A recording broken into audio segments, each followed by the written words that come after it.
Try to tell them we up next, you can't stop that. This your favorite podcast. Every show is lit, baby. You know what we finna do. Slick gon' talk that slick talk, he gon' get political. Okay. Do not switch topics, niggas is toxic. Poppy shots don't always saying something wrong, but if you don't like it, what we saying, nigga, oh well. We try to tell you, baby, this might not go well. This might not go. Hey, that's it. One take. We're not even doing it again. Keep that. That's the one. Welcome back, ladies and gentlemen, to another episode of This Might Not Go Well. Yeah. Episode 102. We in the building. You ain't know who it is. It's the host with the most, B Brezzy, aka Poppy Sazon. Yes, ladies and gentlemen, what's going on? It's your boy Slick Grayson. How y'all doing out there?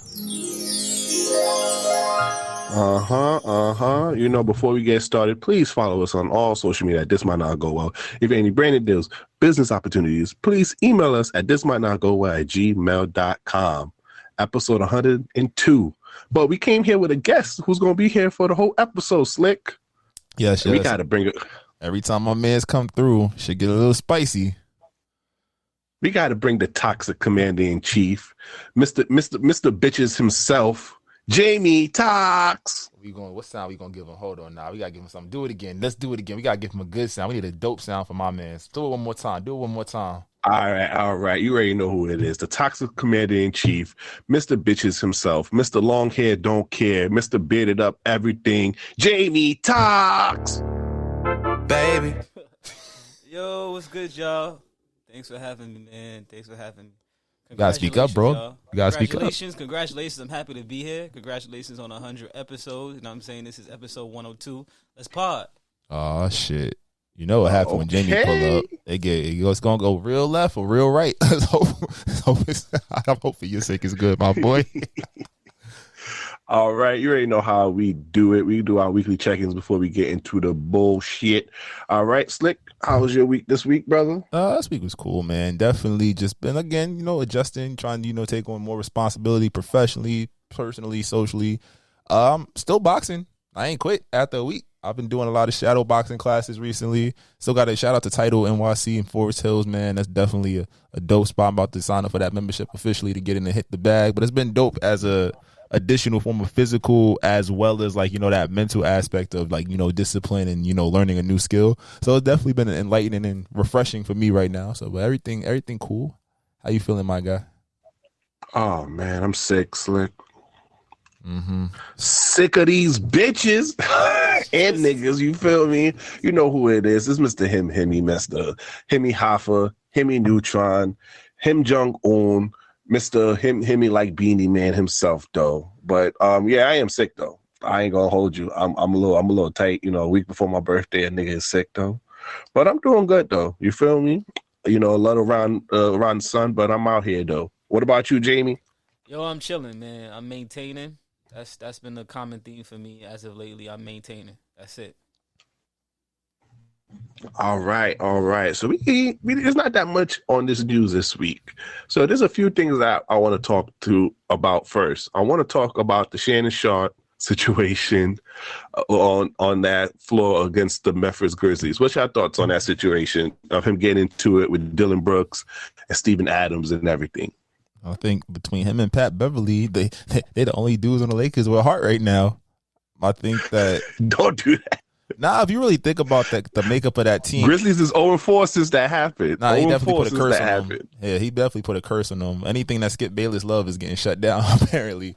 But no, I think when you have big person, I think one thing we've said about the Grizzlies, we said it multiple times. They are very talented, but they haven't won shit yet. And I think that for basketball purists and this is gonna sound bad, but I think, are we becoming the old heads of entertainment? A lot of people in our friend group are definitely yo, they them boys is nice, but Dylan Brooks be talking wild shit. Ja be talking crazy. My mans can't make it through a second round playoff series without a banged up knee. You feel me?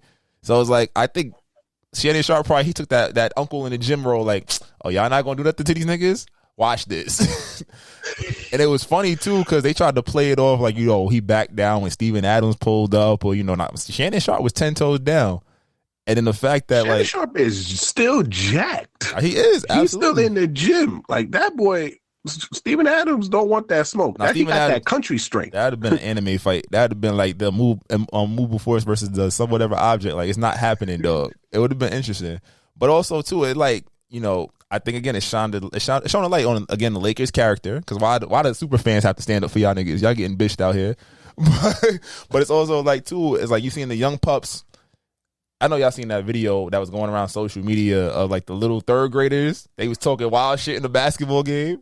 It was all over TikTok, Instagram. Oh yeah, I seen that. You see that shit? Little white kid, little black kids too. Yeah. And I was like, I don't like this for basketball. I don't like it because when trash niggas make a layup and they start talking shit, now you got to get smacked in the mouth. You feel me? Dylan Brooks was a good college player. He's carved a niche, but then you calling a Hall of Fame NFL player a pedestrian, which I guess in the sense of like, yo, you're not an NBA player. Nah, but Slick, you forget it. I think it was saying that with a black tank top tucked in. With that nigga look like an old country western ass nigga over here. You talking about the Brock Lesnar outfit he had on? Come on now. I think the NBA does have to do a better job with, you know, maintaining, you know, the distance. If it wasn't Shannon Sharp, the fan probably would have got ejected and banned. I get it. But at the same point, you know, it sells tickets. I know next time Shannon Sharp pull up for a Grizzlies game or, you know, a team that be talking spicy, they going to make sure he got that front row seat to get the team hyped up. What you think, Jamie? No. I agree. I agree. I think Shannon did what he was supposed to do. Like, he's a fan. He's probably on that cognac. And he got a little crazy, you know, chatting back with the players, and that's it. It wasn't even that serious. But you know what? Also, I didn't get that everybody was kind of not clowning him, but was kind of like his apologies. His apology. I mean, like, you have to understand that once you have a brand and, you know, him giving his opinion every day and stuff, he has to take responsibility. A lot of people thought he overdid it with his apology, but I could just tell from this generation, niggas don't know how to take full accountability, understand that their responsibility now. I think that apology was sincere, and it came off great. What's your thoughts on his apology that he did on Undisputed? He's classy. He's a classy man, so that's what he had to do. He knew what he had to do. He's a classy man. He's very tasteful, and he doesn't want to mess up his brand or his bread. Don't fuck the money up. That is rule number one. Kyrie could take a page out of that. I mean, you gonna throw shots at my guy? I'm not even gonna say what I was about to say. I was about to get this canceled. But what Kyrie do afterwards? He came back and he's not fucking the money up no more. About to probably be an all-star starter. He told them cut the check. We could figure it out. But he won 4 years, $200 million. And the way they playing, they starting to figure it out with him as the number one option until KD get back. He gonna get the bread. Shannon Sharp understood, do not fuck the money up, especially with the way that him and Skip's drama has been garnering ratings. Like, their YouTube numbers have been up because people want to see how they interact and whatnot. He understand that his next whatever TV station or whatever he decides to do next is going to get bread. So yeah, and Club Shay, the podcast is doing numbers, and he's getting a lot of reputable guests on there. He just had T.I., you know, but and also he also got into a little trouble match with Ed Reed. You know, Ed Reed kind of took, I don't know if you saw it, but kind of exposed and put a post on Instagram about his opinion on this situation. I'm just like, I don't know about OGs doing that though. Shit. I mean, it's the social media age. You know, the old heads don't really be knowing the rules. Sometimes they just go off emotion and do what they think they're supposed to do. And Ed Reed probably definitely still going through it over whatever happened with Bethune Cookman and them not ratifying his contract too. So I mean, when shit go left, it's going to continue to go left. We don't have to like it, but I mean, I think that's all he knew how to respond. But like you pointed out to me, Ed Reed is a very passionate dude. So to get his point across, he would, you know, take it there. What did he do when he didn't like the trash? Recorded it for everybody to see and said, "Fuck this school." Like. You can't do that if you didn't sign the contract, though. Like, you can't. It's like, yo, you go. It's like you signing up for a job before you even sign a dotted line. You cursing out your employer. Like, bro, you can't do that. Nah, you 100% right. But it's a treacherous world we live in right now with the social media element. Y'all, I know this is a side note. Y'all seen the shorty that posted the video in the gym trying to make it seem like old boy was like creeping on her. Oh yeah. Now. Jamie Toxx, you being our resident gymmer. What's your thoughts about that? Because I know I've seen a lot of people come in there with their tripods. Like, you can't even look any direction now, bro. What's your thoughts? It's tough now. Like, you got everybody with a tripod, even people that don't lift, that haven't lifted for a long time. You even got people that's in there to just make jokes with the tripod, doing the crazy moves just for clicks. So it's annoying, but I don't go to the gym around that time, so I don't really experience it the way other people go. But yo, this shit is so crazy because the way how this woman was saying it in the video is like, oh my God, he's looking, he's walking. Boy wasn't even paying attention to her. And then she was talking about how she doesn't like being sexualized. Comes to find out, they did a little digging. She has sort of like not an OnlyFans account, but what is it? A fan girl. Once fan is in the title, you know what's going to happen. Yeah.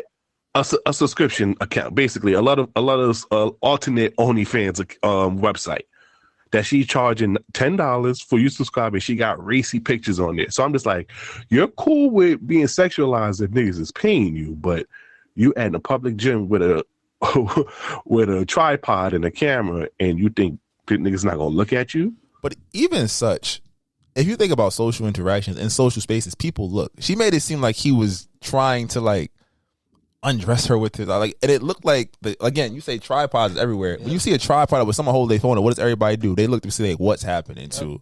So even if he was attracted, like the fact that you're recording in this space, like that might make him uncomfortable. And I think she said something. I don't know. You probably didn't see it, but she said something like she wanted to rip his dick off, or like she's like, "What if I scream right now?" And it was like when certain women and it's not to say women don't get not to take advantage, but they don't get, what's the word I'm looking for?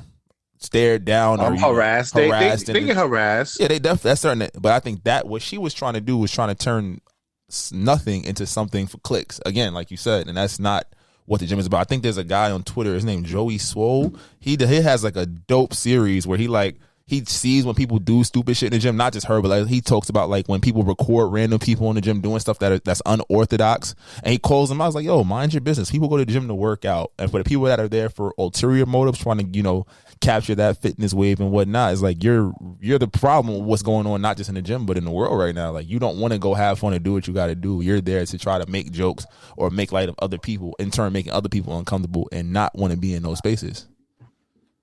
That's a fact. And now with the social media era, now everybody wants to be a gym influencer because it's such an easy bag and you get a lot of branding deals. So you just got a lot of people going to the gym, not even really caring too much about the gym and just trying to get the bag and record content for TikTok.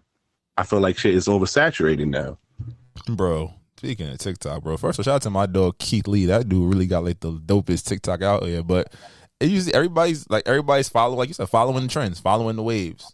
And it's like, it's dope if you got something authentic, but it's like, it's really copy and paste right now. Like, I don't mind a little dances and shit. Like, that's cool. That's fun. But everybody is like either trying to make fun or tear people down for the positive shit they're doing, or they're mimicking it. And it's like, well, now you're oversaturating the market. You fucking up the ecosystem, as they say. I ain't gonna hold you. They don't play about Keith.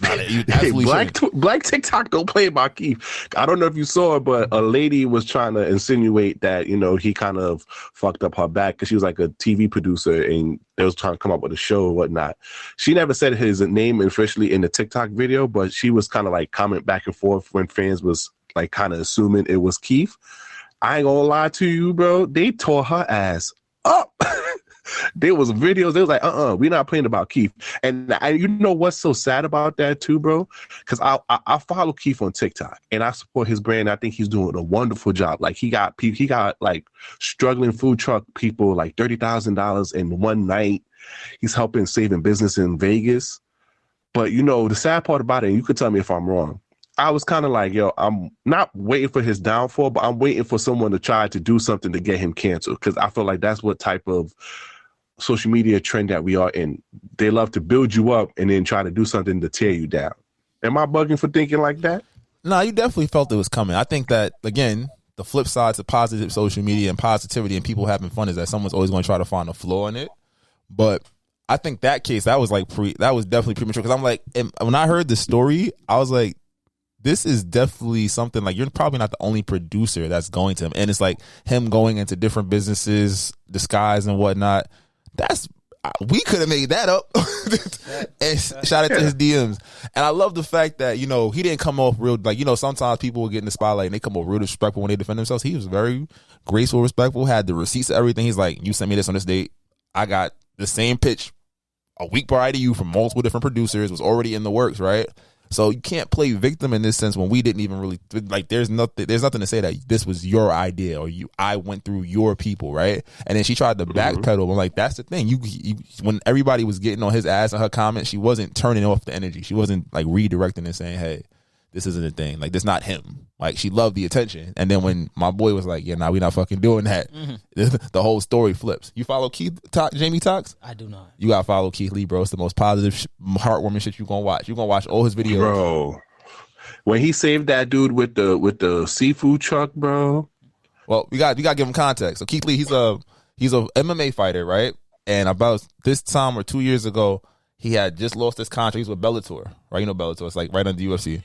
So he basically, in that sense, started making videos. His wife was pregnant. He was like, he's very religious. He was making just food videos and day in the life videos, and his food videos started to catch on. Like, he would just go to restaurants, get a bunch of food, rated 1 through 10, and essentially his following got so big. He's out in Vegas that anytime he would go to a restaurant, he would try to go to struggling businesses, and there's like the amount of money they were making was going crazy. Oh no, I know this guy. I just followed him. That, on Instagram though. Go if you ever get bored or like you were feeling down, go on his TikTok page, start from any point and just keep watching. Yeah, he was in New York like 2 weeks ago. He went to Cuts and Slices. Yeah, he was out here 2 weeks ago. Yeah. So Keith Lee is definitely one of those things right now that social media is doing right, and we know we're not gonna let them fuck that up. You feel me? We ain't playing about Keith. You feel me? But Slick, bro, I even started off this podcast, so you know this how much it's affected me. I didn't even start the podcast with my sadness. Don't you? I missed the greatest concert that ever happened in New York City, man. Oh shit! What happened? 50 Cent had a show. What? I'm talking about Drake, nigga. Drake at the Apollo. Nigga, I almost fuck. I put it on Twitter like, yo, who got the tickets? That we had this conversation offline. That show was not for us. I don't even know where the tickets was at, bro. How'd you find the tickets? Like, word. Was they for sale on like regular or what? I don't know. Dog. It looked like a good show though. I remember them promoting it, and I thought it was fake. That's how much I didn't believe in that show. I was like, they're lying. They trying to get niggas robbed. Come to find out, it was the real deal.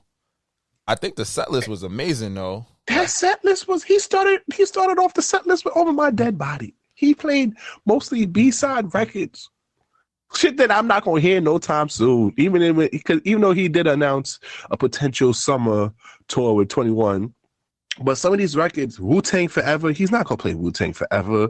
Trust Issues, Say Something, Feel No Way, Practice, Jaded, Jungle, Karaoke, like. Niggas don't, like, you have to be a real Drake fan to know karaoke out here. He's never going to play karaoke ever again. Unless it's one of those intimate settings. Nah, dog. That shit. He gave you a little bit of the hits too, like headlines. You know, he ain't never gonna do that shit fucking again. Right. Started from the bottom. I'm on one. No new friends. Energy. Know yourself. Nonstop. A 42. He got a lot of music. I'm upset. He got a lot of music. The set list was so fire. It had me listening to all his albums this week. Like, I've changed my take about the best Drake album all week. Yeah, no, let's talk about it. We gonna get back to this concert. Finally, if you are an avid listener of this podcast, you know the constant one of the bingo cards of this podcast. We talk about Drake or how much I hate Kendrick, but a lot of debate that me and Slick have is Nothing Was the Same versus Take Care. And finally, after 2 years of doing this podcast, he finally turned the right corner. But I changed my mind again the day over. I think it depends on the phase you in. I've realized that Take Care for me was a very big transitional phase. So that album was really like that was like college, freshman, sophomore year. That shit was a soundtrack for me. But then Nothing Was the Same was big energy. All I gotta do is, what's it called? Hey, come through. Yeah, that was a bop. That was a real good one. Come on, that's a big now. insight. I hope my boy Wanell listens. That was a bop. But it's like playing it, just listening to the music and the memories that attached to it. Like, what I appreciate about Nothing Was the Same listening to it this week was the fact that it's concise, 16 songs. There was no attempt at people pleasing. It was like he gave us a consistent Drake album. But then I listened to Views. Thank you. Take care. Wait, hold on. I was waiting for it. Then I listen to Views. Take Care is Drake's only classic album, and Views is his best album. Oh shit! What? Take Care is Drake's only classic album. He only has one classic album. Thank you, Jamie Toxx, for coming to the show. I appreciate you, my guy. And he would tell you himself Views is his best album. It's the most concise album. No, because this is, you see, you don't even listen to the pod over here, brother, man. Because we had this debate where Drake said it was the same as his best project. No, he said it's his favorite project. Not the same. It's the difference. He said it's his favorite, but Views is his best. So wait, how y'all not going to take the artist's opinion on which is better? It's his favorite because it was a transition period, but Views is definitely his best. But niggas shitted on Views. We did. We wasn't ready. Shitted on Views. Y'all wasn't ready because you have Slick. You shitted on Views. I did. Do not lie to the public. He did. I openly admit that. And I helped him understand that it's an album that takes you through the seasons. It's a seasonal album that helps you go through the seasons. Each song and each track has a different season. You go from winter, spring, fall, summer. And it's a vibe. And he goes through all the emotions. It's the Star Wars effect. Yo, I'm not going front between Jamie and shout out Rakiba Wayne. Side note, Rakiba Wayne told me today he retired from podcasting, bro. So we got to get him on here one time to give him his flowers. Oh, facts, he retired? He retired, don't apparently. Do that. But Rakiba and Jamie, listen to the episodes and get my boy back out here. I hit him up. I tell him pull up for another episode. But Jamie and Rakiba was telling me from the time it dropped. I must have been a time of my life when it dropped. I wasn't ready, but it was broken down to me the other day. Like this shit was nah. During that time it dropped, you was being a little slut whore. So I could see why you wasn't really feeling it like that. This is the shit she did on the 100th episode that got us in this place. So watch your fucking mouth. You was being a little slutty. I remember that we went to. Yeah, we went back up there. You feel me? You know what? Let's continue. You're a sick fucking man. See, this is why you get niggas in trouble all the time. Always lying and shit. But nah, what's it called? Views came out and that shit is a soundtrack for adults. I played it the other day, bro. I got to track 9. I ain't go front. I had tears in my eyes. I was like, yo, damn, I understood everything he fucking said in this track. Even songs that I wasn't that keen on, fucking One Day, it's you don't want to hear that shit as a single, but hearing that in the flow of the album, I was like, oh shit, this man really Fire and Desire. Talk about even the samples are crazy. Bro, the Mary J sample. Redemption. Oh my God, Faithful. Redemption still make me cry to this day. Come on, man. Come on. Faithful. But then you said that dumb shit on Twitter, now you gotta give me the Scorpion. I played Scorpion for 2 seconds and turned that shit off. No. Give this. No. Now, my next two things over the course of doing this podcast with you is changing your mind on Scorpion and making you love Certified Lover Boy. These are my two objections now. I mean, Certified Lover Boy shouldn't be that hard because you said it was a concise album. You just haven't visited. It just was the same shit we've been hearing for years. It was the same flow. I felt there was no growth. I think he peaked growth wise at Views. Creatively, the shit he did on Her Loss and Honestly Nevermind, that shit was refreshing as fuck. So I even in the trilogy, I got Certified Lover Boy at the bottom. Definitely at the bottom. I'll listen to Certified. Don't worry, fans. Don't worry, fans. We gonna continue breaking him down. We kind of got him to switch a little bit. CLB is a good album, but it's good because we knew what we was gonna get. I appreciate. I feel like Jamie said, yo, bro. I listened to Views and I was like, this man was talking. That nigga spitting. So, but back to your Apollo set. I'm sorry. The Apollo, the Drake concert. I like the set. You know what? Also, I don't like the Drake hate because a lot of people was calling him corny or like a culture vulture because he also had 21 Savage. He also had Lil Uzi Vert, and he had the Diplomats. While the Diplomats were performing, he actually had the coat, the pink fur coat, and also the Dipset jacket that Cam wore in the video, and and everybody started hating on him like, yo, Drake is looking like a culture vulture. Like, this is what happened. It basically saying and I'm like, if you knew Drake upbringing into this shit, you understand that Drake is a rap nerd. He said it since the beginning, since he got put on. This boy had a mic signed by Eclipse. I don't understand that why. I know niggas who had money. If Slick, if you had money and you could party or go to a concert with, or be on the stage with any of your favorite hip hop. Nigga, you wouldn't have the G Unit tank top going crazy. I already have it. Relax. Calm down. Relax. You're not going to do that. But nah, it's definitely when you have the money and you're a fan of something, you're going to go in depth. But I think it's the fact that Drake has always been about his emotions, and some people, again, because of the sing-songiness of it, he does have bars, but he's not your typical in-your-face lyricist type shit. I feel like it's hard for a lot of people to give him that. Some people can't, see him in that light of those top rappers, and it's hard when you can't see it. Sometimes it's hard to give credit. You feel me?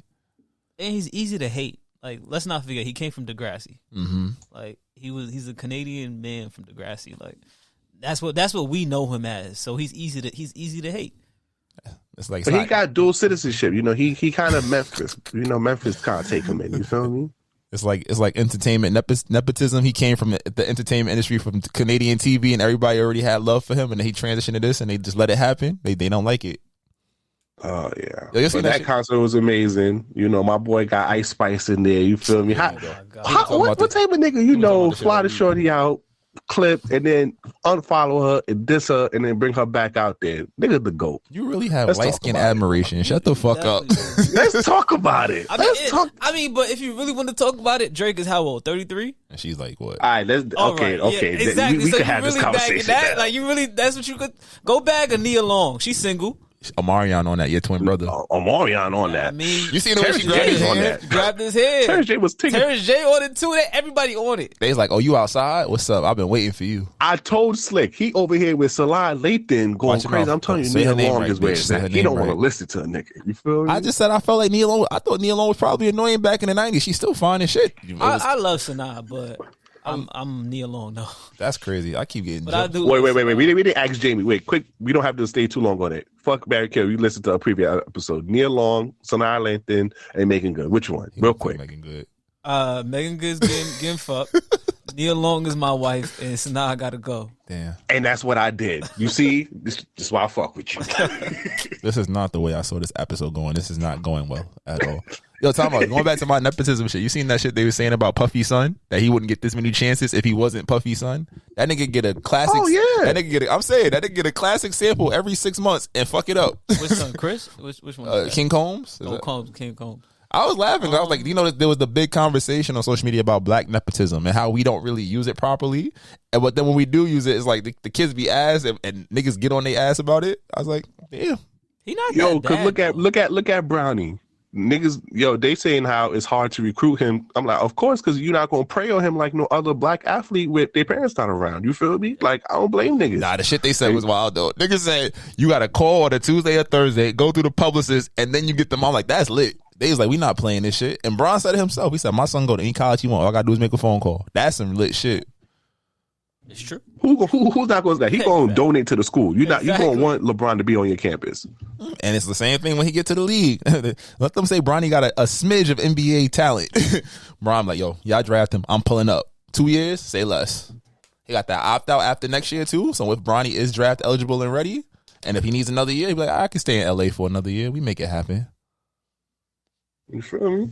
Now, that's it for what we talk about this week. Now, Jamie Toxx, since you came back on the episode, you had some questions for us, man. We're gonna do some free form. I think people enjoyed episode 100 where we kind of just had some questions just spewing out. So, Jamie, you want to start off with the questions? Sure. Oh shit. Do you want to do song of the week first before we get there? Yeah, let's do song of the week. Oh shit. All right. If you're on YouTube, please exit out. Go to your favorite streaming platform. If that's Spotify, Stitcher, Apple, and go listen to us. We all on there. And if Apple Music playlist too, you can find our song of the week. What's your song of the week this week? All right, I got one throwback and I got one joint that you sent me. Again, you've been sending me songs that I've just really enjoyed. We didn't do the Party Next Door breakdown either, but it's okay. This first joint is a classic Dream record. I played for. You in love? You in love, my boy? Come on now. Coco, she sprinkled crack in that song. That's Coco ICU, though. Please follow our Apple Music playlist if you want to listen to our previous song of the week. But that's not what you're here for. You're here for the people's choice, the people's favorite, Slick. Drop it. I can be toxic, but so what? You gonna love it here. Shit, fuck is you talking about? We have fun over here. It's very fun here. And it's fun indeed. Welcome, ladies and gentlemen, to the TSA, the Toxic Service Announcement. All right. As you know, we got Jamie Toxx on this episode, and we gonna let him take over. He got some questions he want to ask us. This is your floor now. This is you got the podcast, you got the episode from here. All right. So first question, and this has been a question that I floated in the group chat once or twice, and I really wanted to know what screams relationship more: taking a sex class with your shorty or the girl that you're dealing with at the time, or nutting in the young lady consistently. Going into sex class. Nothing in the young lady consistently. What? Go to the sex class. What's wrong with you, dog? If I'm nothing in you, I'm that's saying something. That's not saying The much. nerve of you. Are you sure? If I'm raw doggy, we in a relationship, bitch. What you talking about? Oh shit, Drake. What? If I'm nothing in you consistently, raw doggy, we in a relationship. Fuck out of here. Yeah. You think I'm gonna let another nigga graffiti your walls? I mean, technically, I'm the only one graffitiing your walls, but I'm not. That don't mean I'm your boyfriend. I'm not your boyfriend. Now we go to the sex class together. We going outside. We go together. Somebody could see us. We go together real bad. We try to be intimate and shit. Nah, I hit raw 3 times. We in a relationship. What? I thought you would have been on our side for this one. I'm disappointed in you. Is it because of like an ownership thing? Like you don't want nobody else fucking your girl type shit, or like what? Come on now. We had this discussion about when it was time to take the condom off. But that don't mean you didn't say that was your lady. Now, if you nothing wrong on her all the goddamn time, you better make her your damn lady out here before she start making you put the condom on. Because if she start fucking around, she got the little button, the anti-baby button. You good? Nah, Dr. Aubrey Graham will not be proud of you right now. You think Drake not nothing in these hoes? They not his women. I mean, he do be wanting to propose. He putting hot sauce in the condom. Don't do that to my boy. He ain't getting trapped again. He been trying to trap Rihanna and the rest of them. I mean, I ain't gonna lie to you. That's a good prospect. Oh, God. I mean, that is a good prospect. That's a good prospect. I'll just say. I mean, I trap her too. But shit, nah. If you go to a sex class with your lady, so wait, what's so special about the sex class? Let me know. Inform me. That's intimacy on another level. Like I want to go outside. I want to please you. Like you don't just go to a sex class with a girl you talking to or a girl you fucking. No, I'm gonna take the skills that I learned in that and go fuck all the bitches with it. What are you talking about? See, maybe you are toxic then. You are toxic. You reverse toxic. Because if we go into a sex class, that means I'm trying to be more intimate. I'm trying to learn you better. I'm trying to please you better. I want you to please me. We're doing things together. We're outside in a group. There's other people here seeing us. We're all doing things together. We're able to be comfortable with each other. If I'm not we just an open relationship and we doing all that. All right, sick. See, I don't know, bro. That might have to be a poll. Like, what screams more? Because that's a wild statement. I'm disappointed in you. So every girl you've nutted in more than 2 times has been your girlfriend? Oh, no. I didn't say 2 times now. Don't do that. You said 3rd time we go together, so I said more than 2. 4 is my lucky number. So now you changing. Now you moving the goalposts. I'm about to say that's wild, dogs. We need to take a reach poll. 4. I love you. Yo, this guy's crazy. Nah, definitely need to take a poll, ladies and gentlemen. What screams relationship more? Taking a sex class with the person that you're dealing with, or nutting in the young lady consistently? Nah, because you know the feeling when you nut together and it's both wrong. Come on now. That don't bring the relationship right there. Come on great feeling. It's a lot of people that have great sex with somebody, and if you ask them to stay together, somebody gonna say no. Exactly. But she know that we together. Once you get seen at the sex class, you can't lie. You hope so, nigga. You gonna go look. You gonna try to hit up one day. She like, nah, I'm busy today. You gonna be hurt. You gotta go return to your text messages. Nah, I'm gonna be hurt when she tell me, nah, let's put a condom back on. I'm like, oh shit, that pussy been fucking. And now you gonna be in the corner crying, singing "Jaded." Oh yeah, I'm definitely jaded. I'm like, damn, I gotta go back to the rubber band. Oh shit, you out here? Jaded, one of my favorite songs. But, excuse me. Moving on. On that, build on that. We gonna tone it down because that was big toxic. We went straight in there. Pause. See what you did there. See what you did there. No, he did. We were at class. Yo, what do you think is better with your partner? Right, going out on a date, so going to dinners and whatever, having an event, or staying home. Staying home means more to me. If I could be comfortable in your presence at home, that means you mean more to me. I agree. I agree. I'd rather stay home. Oh, we in agreement? We agree. We all agree on that one. But let's build on that. Do you feel that as fellas, we go out to on dates with the ones that we don't want versus the ones that we do want? So we take girls on dates that we don't like, because the girls that we want to go out with, stay home. Yeah, we stay home. I don't know. Ooh, I feel like that's tough. What do you consider a date though? Like anything, a walk in the park, movies, bowling. I'm about to take it to the tag. I'm about to take it to the wood. Like, sometimes you just kicking it. Sometimes, like, your girl is like, yo, you gonna do, like, I'm gonna put an effort if she's shorty. I'll try and make it my shorty. You know what's better is if you take her to do something that you like to do, compared to like a standard date, like a dinner and a movie, or just, of course, like like you're an active person. If you take her bike riding, I think bike riding means a lot to you, right? Of course, yeah, definitely. So that, I feel like that date would be more than me. If I just take you to a dinner movie, not saying that you're not special, but you're not like, you're not that one. It's regular. I wanted to see this shit anyway. Yeah, you couldn't go see it with your now, if I boys. take you to something that I really like to do, or something that's like one of my favorite hobbies, then that feel like that means more on a date. I respect that. I agree. We in agreement again. So it's kind of like both. It's like you are taking the special one out on dates, but it's on those special dates, those dates that mean something to you. Shit you actually want to do, not some shit that's like common, like the common shit. Yeah, you just taking your side pieces to like dinner or whatever. Like, it's nothing special. It's like, it's some regular. Like, we can go to Applebee's, not Applebee's, but you go to some regular restaurant, some shit you find on TikTok. These Johns be going crazy over lemon drops and shit. Just get them. I feel like that was a shot. That was a shot at somebody. At a past guest. At a past guest. I don't know who you mad at. That was wild. Damn. Don't do that. Don't do that. She knows all love, though. Shit. What's the next question? So let's build more. So what's the most you've done for a girl that you didn't like? How far do you go with a girl that you don't like? No, I'm not even talking on this topic because niggas killed me at episode 100 over here. I said I'd be presentable. They Slick and X killed me the whole segment. Yo, I'm actually with you though. I'm with you. I think it's for real? I think it's toxic though. I'm gonna tell you why it's toxic. It's because she gonna fuck. It might be my downfall because I'm gonna treat you nice. I'm gonna treat you like you want to be treated. I'm not gonna treat you like a slore. But then I might be told I'm giving off boyfriend vibes, or I might be doing too much. So that's where we get crazy. But I'm also letting you know that we may not be there yet, or we may not never get there for a specific person. So, but I'm gonna treat you nice. That's fair, but I don't know, man. I think I have fun with a girl I don't like. Absolutely. I just feel like it's the nicest thing I've ever done. That's shit. I don't know. I feel like if I went out with you, I had to like you a little bit, right? I had to like a little bit. Like I had to like you enough to be like, I'm a spec. Y'all know how hard it is to get me out the house.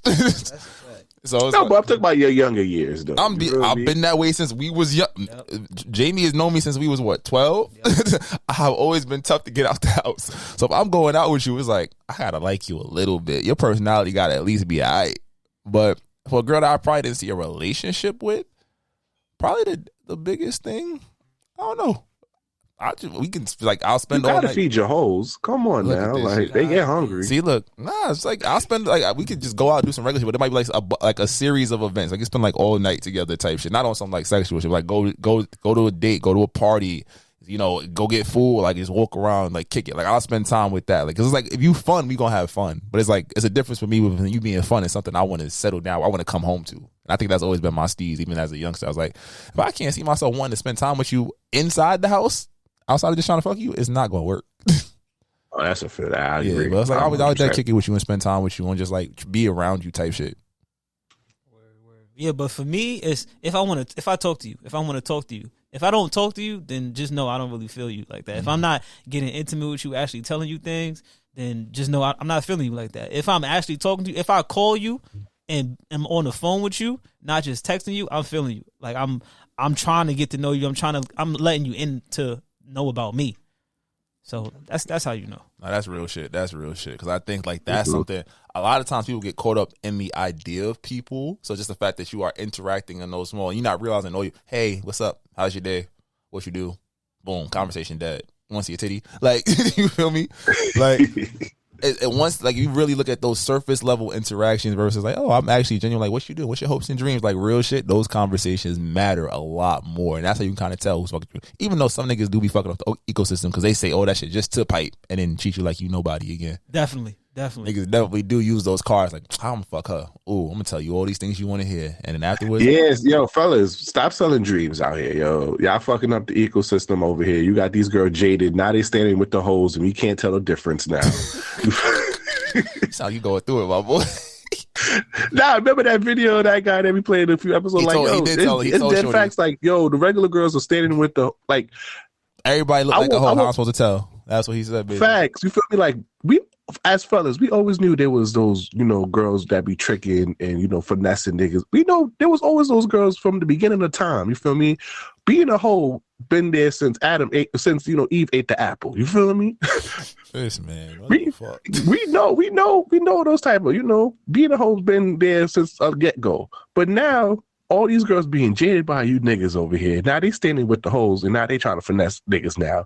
Stop selling the dream so niggas like us can get the good quality girls now. Cause they over here want to be savage as with the Megan Stallion voice and shit. Stop it. Man, he was angry. You sound hurt. What's her name?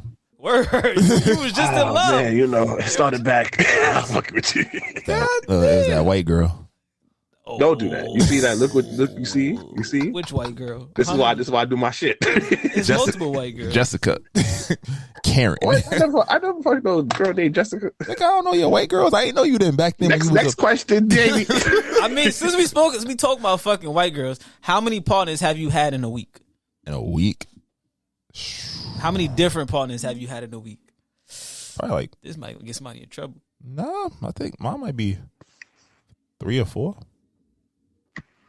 3 or 4. College. Senior year. Yeah, that don't count. We was out here having a good time. 3 or 4. Say that again? How many different partners have you had in a week? Like in a week's time, how many bodies you got extended? Ooh, this man said, count. I know them white girls. Stop it. It was only a one phase. He an international player too. He an international player. Don't forget those international trips. Oh shit! Don't do that. You don't do that. I know he's gonna get your ass. This is why y'all gonna try to put me under the passport, bro. I'm not part of the passport, bros. I do not support them ladies. We haven't talked about those. Fuck them niggas. We haven't talked about them on the podcast yet. Maybe and we're not gonna talk about them. I'm not associated with them niggas at all. Look, nigga, nobody said you was. Goddamn. What's your number, nigga? Damn. Nah, because now you can't even take trips now. You're like, oh shit. It's either you in a secret vacation or you over here passport. I'm like, I think I can't just go experience culture now. Is that what we at now? Culture. Vaginal culture. But I mean, you sent the tweet to me, and you basically like white people been doing this shit forever, which is true. They got whole resorts you can go to in different countries that's all about swinging and having sex and being free and whatnot. But we talked about it. Niggas fuck up the ecosystem. That shit we talked about with the gym earlier. Call out. Everybody want to record everything, and now governments are stepping in. You are not going to come to my country and fuck my women. That's a fact. That's definitely a fact. Yo, it's a kid on YouTube. He really had a whole series of just watching dudes interact in DR and other countries, and it's like, yo, you have what was it, Riz? Like, yo, you had old boy went up to girl and said was like, yo, what's your WhatsApp? She's like, oh, okay, kiddo, WhatsApp. Oh, like what? It's definitely, but it's not even Riz though. Them girls don't really fuck with you like that. So that's why I don't be supporting the passport bros because you over here complaining about girls here and thinking you going over there and having all type of Riz. I'm like, you niggas don't got Riz. They just want some bread out you young niggas. Don't forget Unc that was in Thailand with the thick Asian shorty. My man was like, I ain't never coming home. That shit had me. You see that video? Nah. Boy, it was like he had to be like 40. He had to be like mid 40, maybe older. He was in Thailand, right? And he was posting just videos for days of all the joints he was pulling. Like literally, like they was waking up, like they would dress, walking through the apartment. He's like, "You want to come?" Like it was like Chris Tucker's like, "You want to come through America?" I was like, "Yo, you really posting this shit, my boy? Yo, dear. Out on yourself." Old people don't know how to properly use social media. Damn. But anyway, let's dive more into things. This question might be a little tough. What do people misunderstand about you? I'm just a misunderstood person, I think this podcast There you go. Slick, don't do that. If you had one thing, if you could say one thing, what do you think people misunderstand about you? This shit gonna be sappy as fuck if I say it. I don't give a fuck. How do I put this? If you really pay attention, you could see it, but I think you have to really know me. I definitely hide behind a lot of different emotions. I'm always like, it's always been, I'm always the kid that's smiling, but it's not to be like cliche or nothing, but there's always a lot of shit going on. So I feel like I've had to hide between things because I don't have a lot of confidence. There's not a lot of confidence in a lot of things. That's why it takes me a while to start things. I think people probably wouldn't be able to tell that because once you make me do something, I'm probably going to do it. But I think that's something that I've really been trying to, deal with, where it's like, teaching, sports, even school. Like, it was like I tried to be around people like y'all because y'all was very like bright and intelligent. And I tried to learn from y'all because I felt like a lot of things, like ever since I left elementary school, I didn't have that confidence. I can't tell you what switched. I've been trying to figure it out, but I definitely hide behind a lot of different things because that natural confidence is not there. Even when I was on my little confident run last year, like going into the summertime, I definitely felt like it wasn't authentic. Like, it was tough. Like, it was like I would like come home and it'd be like, oh shit, this was fucking exhausted. I have no idea what's going on. So I think that's it. Like, definitely a big lack of confidence and just hide it behind different things, just trying to make things be okay. It's kind of like the imposter syndrome. Definitely. But it's just like that. It does definitely turn into that in a lot of different spaces. But it's definitely like a lack of confidence and just not being sure of myself in a lot of spaces. I kind of agree with you, man. I think I suffer from a little bit of that. But what is one thing that people might that I don't go through things? I feel like sometimes, because I have like such a big personality, I'm always joking, I'm always trying to have fun and everything. I don't think people think that I can't be sad, or I don't know exactly what I'm trying to say. Maybe it's like you better at articulating yourself than I am. But it's like I don't go through anything. Like, I don't go through no... Like, life never hits you because you're, like, always... Yeah, because I'm, like, I try to be so full of life, but I feel like I try to be full of life because of stuff that I go through. You feel me? So maybe I put on a mask, and maybe I need to be more vulnerable. Mm-hmm. That's fair. What about you, Jamie? I think people just see me as a secret. People try to understand me because I just look like a ball of just secrets. And I get that a lot. Like, people like, oh, you don't talk, you don't do this, like, you just a big secret. Like, and I kind of am a secret because I don't let a lot of people in, like, at all. Same. Even my closest people, I don't let in that I've known for years, 18 years plus, and they still haven't gotten completely in. And I'm just trying to figure it out. Speaking of that, Slick and I increased our friendship. Me and Slick been friends for a good minute, but I feel like this year we kind of reached a new level in our friendship over just our post-pod or pre-production stuff. There was like at least 3 weeks straight where niggas had like a transparent podcast episode where we just talked about a whole bunch of shit.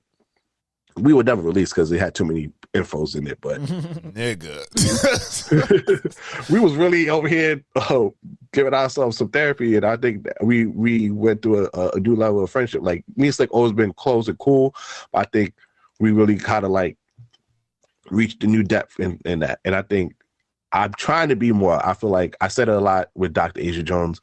I did hide behind the wall, and I'm trying to be more vulnerable, but it's kind of hard to do as a man. You feel me? Like, Slick got me on this hopeless shit, and more as I see on social media and other stuff, like, this shit, the hopeless shit, that screams more at me, and I'm trying to fight it because I don't want him to be right. But he is type right. Like, for men, it's kind of hard to sit here and say your feelings are valid, because it's like, it's anytime that you try to express yourself, it's kind of like other people come out their way to express, like, oh, they're going through more hurt than you, so you kind of have to be quiet and suck it up type of thing. Do you get that feeling? No, that's a fact. I actually agree with that. You just gotta surround yourself with the right people that you trust. For me, it's letting in those right people and being around those people that you trust, and just seeing that, like, oh, you're going through something similar. Like, me and Slick went through something in back-to-back years that is very similar, family-wise.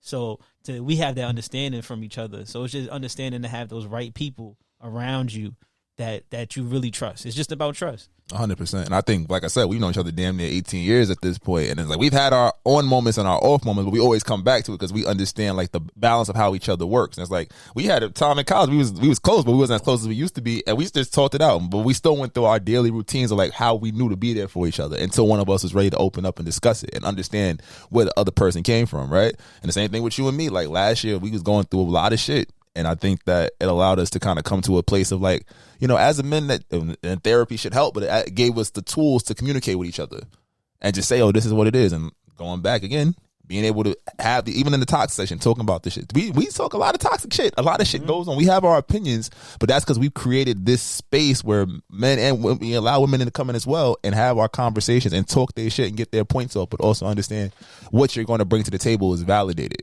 You know, I think it's that validation part that sometimes it's missing in spaces. Like you said, a lot of people get their feelings invalidated because they're told, oh, somebody else is going through more than you. That's fine and dandy. And when they pop up and we can talk and we can discuss, but right now I'm telling you how I feel about what's going on, you know?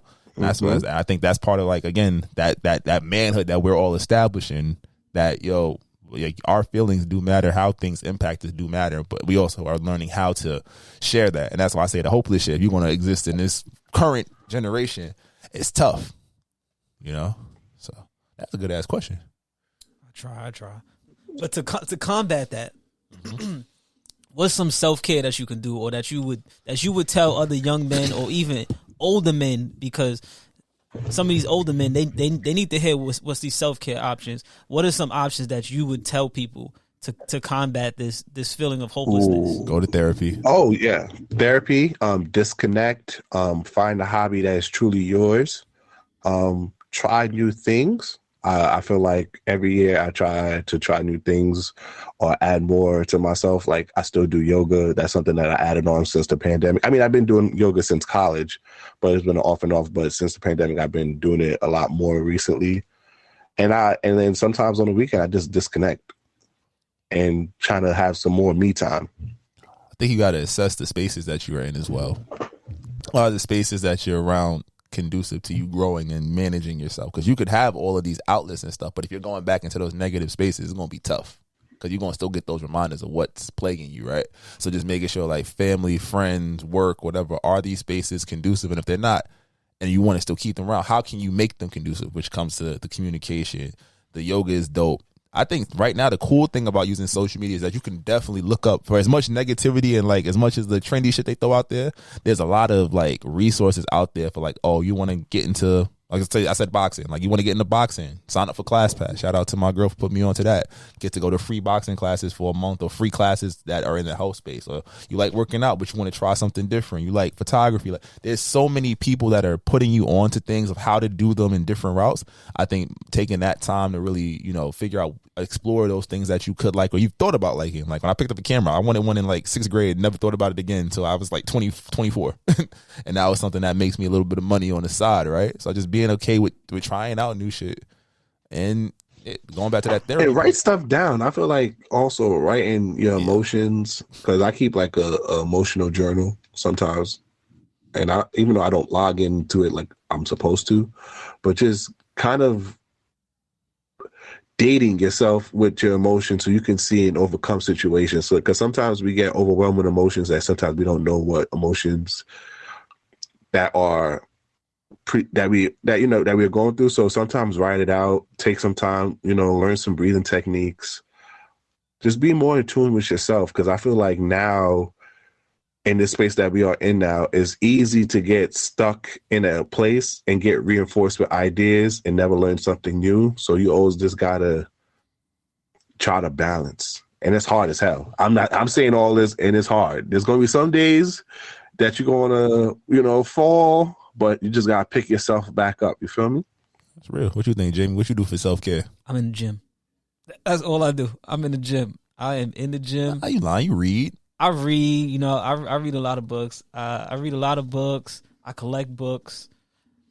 What about the football? You know, being with the kids, that should help you out. I coach football. That's definitely something for self-care. Being with them kids, because they don't care about nothing. They have they got no kids in the world. So just seeing them just be happy, hitting each other, just having fun and just being gleeful is like wow, like I feel vulnerable with you guys. Like I feel like I'm one of you guys, even though I'm the coach. Like I can be your parent. Like you're 10, and I could definitely be your parent, but I'm here to guide you and just show you the light.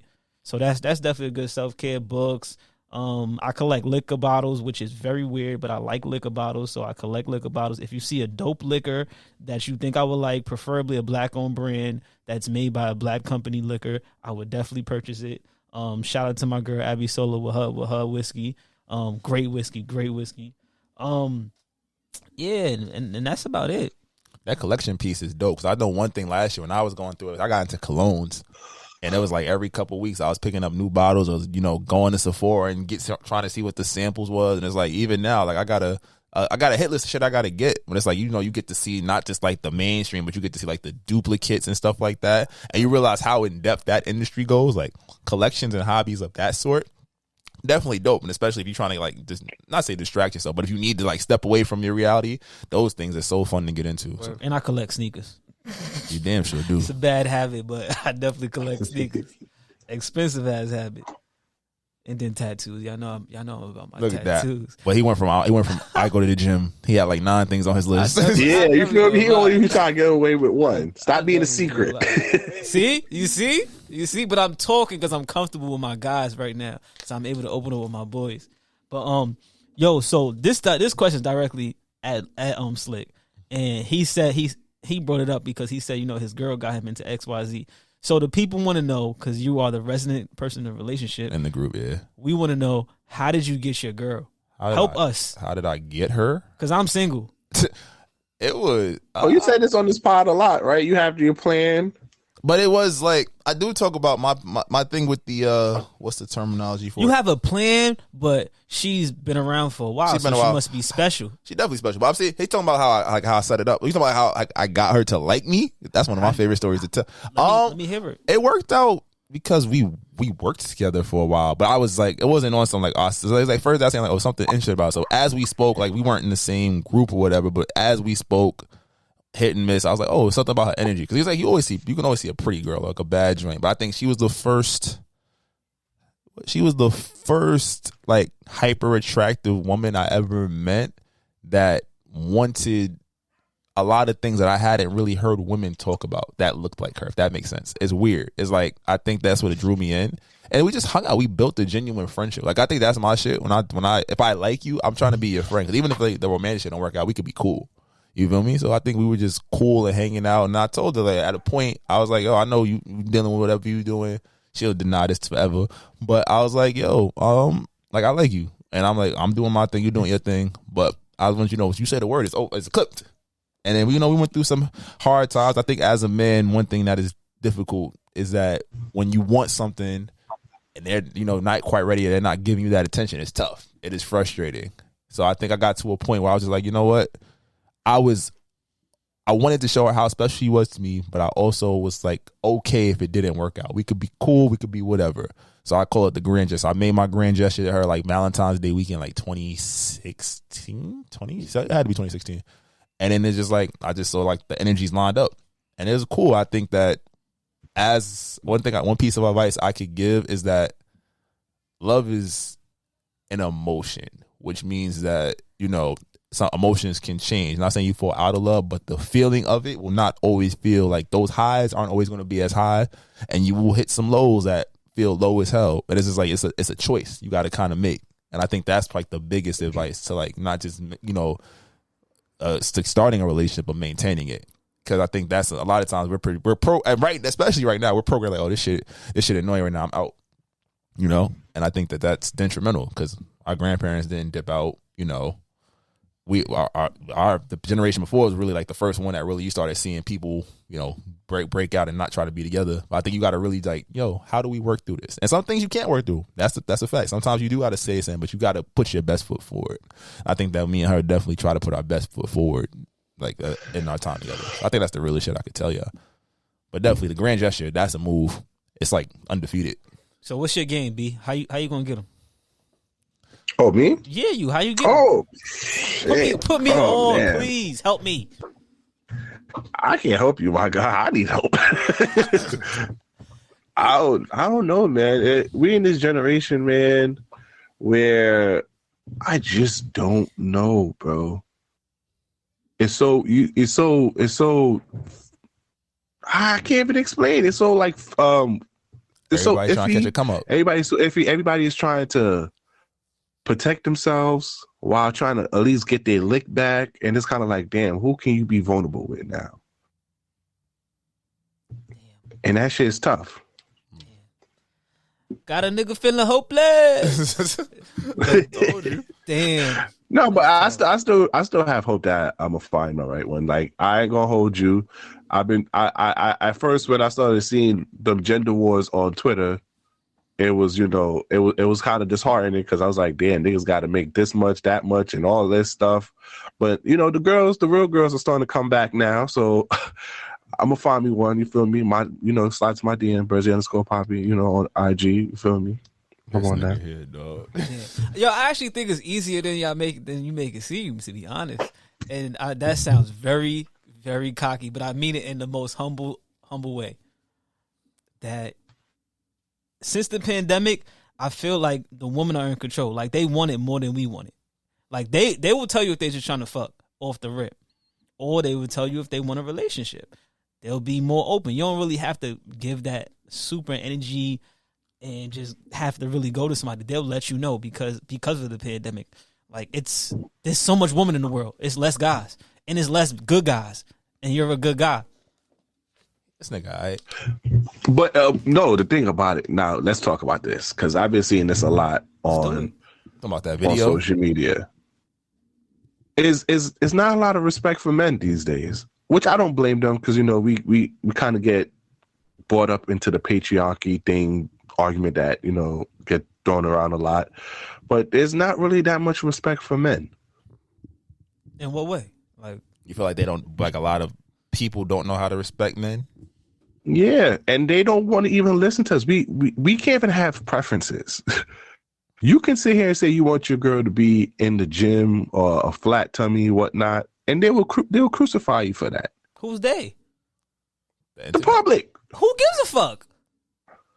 That's the thing about it is, what? Now, you're correct. Right now, they don't give a fuck. What about in a year or two, when sort of this mob mentality starts to happen?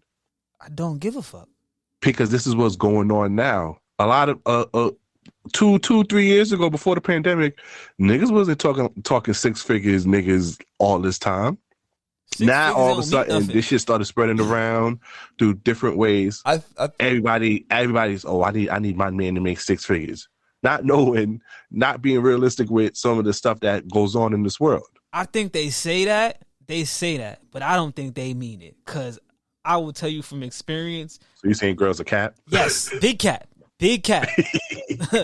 Like, they are capping. They say that. Some girls would say that, but they don't really mean it. They just, if you're gonna be a nice guy and be honest and just take care of them in the way that they want to be taken care of, they don't care about how much you make. A lot of women don't care about how much you make. And doubling back is going to that point of vulnerability.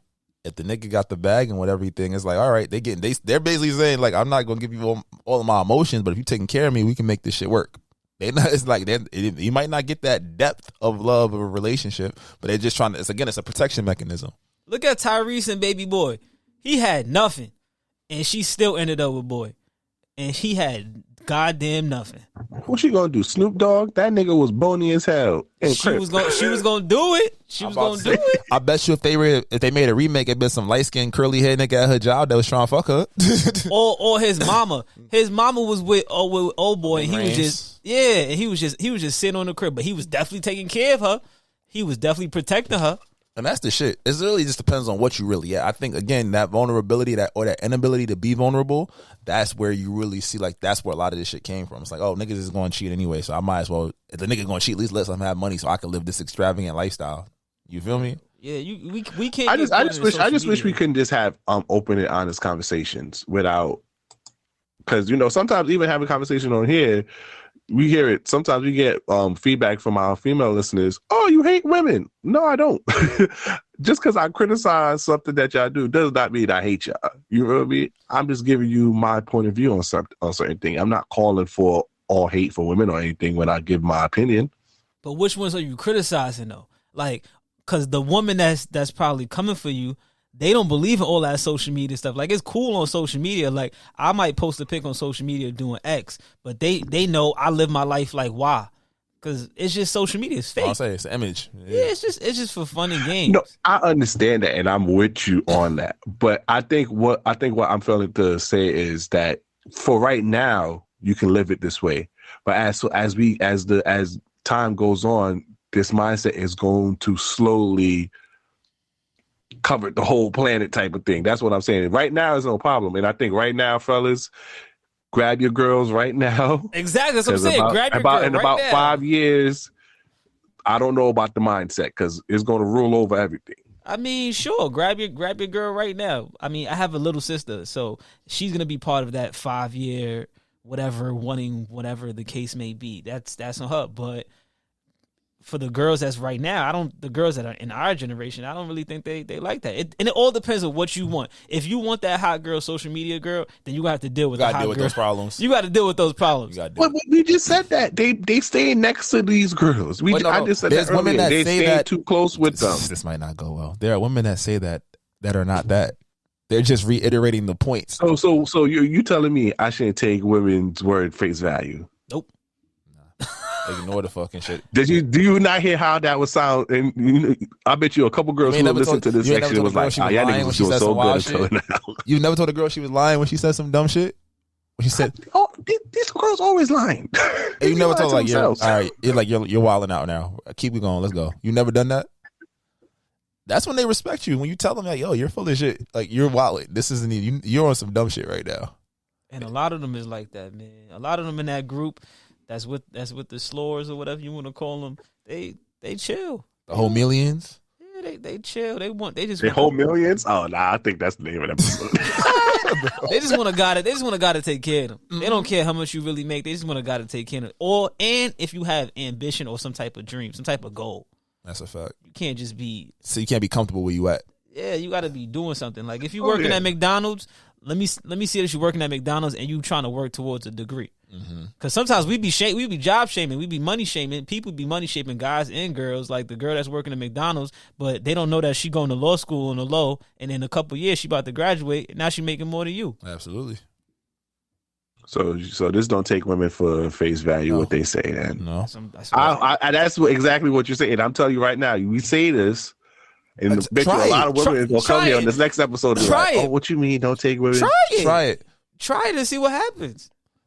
No, I don't trust what they say already. I'm just trying to tell you what it's going to be perceived. But if you're talking and it's like, "Yo, you're bullshit," and it's fine because they can perceive it, and then when they come to have the conversation with me, and this happens often, they be like, "Oh, I see what you're trying to say." And now, guess what? I'm in there. Yeah, it's a respect. It's intrigue. I'm in there. What's the secret? That's all I got. I'll let you have that. I feel like that was a good send off. Oh, we done? We not going to do these other questions? Oh, hold on. We could go. We could keep going. I got one. Here. Let's hit the what's it called? Let's hit the because you sent this. We not. What's the time limit right now? We're not in an hour and a half yet. Minutes. So B, you sent me what's it called? You sent me this thing about the girls posting news and how niggas don't got to work on it. You want to talk about that? Oh, don't you just gonna put that on me? You already got my allegations on this file already. But I was scrolling through my Twitter, looking for content, and it was kind of like this quote tweeted this girl who was just showing her titties, which was nice though. Pierce, I ain't gonna lie to you, nice color. But he was like, "Yo, you used to have to text a girl 2 weeks for something like this. Now it's just on the internet, and y'all wonder why niggas don't take y'all seriously. What's your thoughts?" Sex is everywhere. So I ain't gonna hold you. Like niggas that had to wait like a month to get a picture, and then that shit used to be so incognito, bro. I remember the first picture I got. It wasn't even a nude. It was like more of like a thigh showing a little cup of the ass, bro. And I was hyped as a young nigga. You feel me? Now I just slide. Everybody remember their first nude. Yeah, now I just slide down Twitter and I'm just seeing these girls fuck themselves with all different type of objects now. Shit different. I feel you, dog. I feel like it would be off-putting because like sex is literally everywhere. So it's like it's like go back to the sex work conversation. Like it's dope. Like if you could date one, cool. But it's like that nude element aspect of the relationship might be a little like, all right, that's cool. I seen that one already. It's on. I seen it on Twitter when we was talking earlier. It's cool. Like, and then also, if you have access to their close friends, you're gonna see the preview already. You feel me? Like I remember you said this one time in the previous episode. There's no more mystique. There's no more mystery of how a girl, body is now. Back in the days, like you used to like this picture, like what it looked like your crush. Yeah, what it looked like. You feel me? Nigga, you can practically see in some of these outfits that they got now. You feel me? No, it's definitely a tough sell. I think that it's like, it's still dope. I think I appreciate you appreciate more when shorty send you selfies and things like that, like the news mixed in. Like it's like that. It's more authentic. Like this is something only I got type shit. I think it's that exclusivity that makes it sexy. And I think that even because some girls trying to clown boy in the comments like, oh, you just wasn't that nigga, and like now we're all that nigga. I was like, that shit was one of the best roasts ever. But it was also like, it's the truth. It's like you want to feel like that nigga when you get that. Granted, who knows how many people have seen that picture? If that's just her comment nude that she sent around or whatever. But when you because before social media, my homegirl used to tell me like, yeah, she used to have this one thing that she used to send to all her niggas that she was talking to. Yep. And I heard that was like a common practice back in the days. But at least before social media, you didn't really think that, you thought you had that. You didn't have to worry about it with that. You didn't have to worry about it. He was like, oh, this shit mine. And even if, like I said, you're not my girl, you just sent me that, that's fine. He's seen it too. Cool. Congratulations. Now it's like, shit. How many niggas done seen this shit? It's off-putting. It's like, damn, what am I working towards? Love? What's your thoughts, Jamie? I don't get too caught up in the nude. It's cool to get a nude, but it doesn't really do anything for me. It depends. It depends on the mood. What's going on? So like, if that's her niche, if that's what she does, like, I probably wouldn't be interested in her. Like, I know a girl that posts so much on her close friends. Like, she's posting every hour on the hour some crazy shit, and it's like, you're not that attractive. Like, you're looking for the attention. Yeah, it's just trash. Like, I feel, and it's like she's saying that like not anybody could get it. Like, I'm not out here doing OnlyFans, or like I'm not selling pussy or anything like that. But it's just like, you're not attractive because why you not working? Like, why you not doing something else with your time? She is working. If you said she don't have OnlyFans, or like she can be working alone. Or like niggas ain't fucking you, but everybody's seen it. So it's again, you like, I'm outside with you, and it's like, oh, you seen my girl naked already? Damn. But then also in my head, it's like everybody's seen it, but not everybody felt it. True. So it's like it's a flip. But perception is also a major point. So even though she's like, I'm not, what is she doing? Why is it up here? What's going on? Somebody it's like the devil's advocate. It's tough. I just want to ask Jamie one question, because we had this topic last week and we could close it out with this. We talked about being a girl's first real nigga. We just want to your take on that. What does that mean? Like you know how like you say a nigga got this first bad bitch, like this the first joint. She's fine as fuck. She got her shit together. You know, she bad bitch maintenance is interesting. You got to get used to what the bad bitch maintenance is and whatnot. To be a girl's first real nigga, you not on no game shit. When she catch your attitude, you trying to fix the problem. You trying to work it through. You trying to communicate. You trying to build with her. You don't just hit it and dip. It's like, all right. It's a slippery slope. Oh, shit. You definitely get yourself in trouble. If you're not trying to really cuff her, that's not going to be your girl long term. It's a slippery slope because now she's kind of attached. It's like taking her virginity.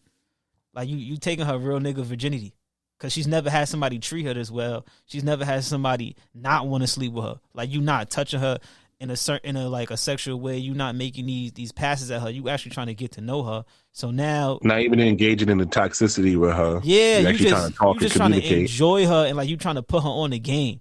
Like, you trying to say like, oh, you should go to school. Like, this is what you should do. You helping her with her family. It's a slippery slope. It's dangerous.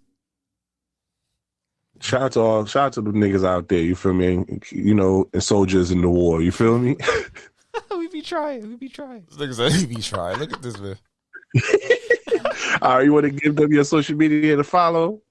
Oh, baby? Sure. Y'all can follow me at respectfully_AG on Instagram. That's basically it.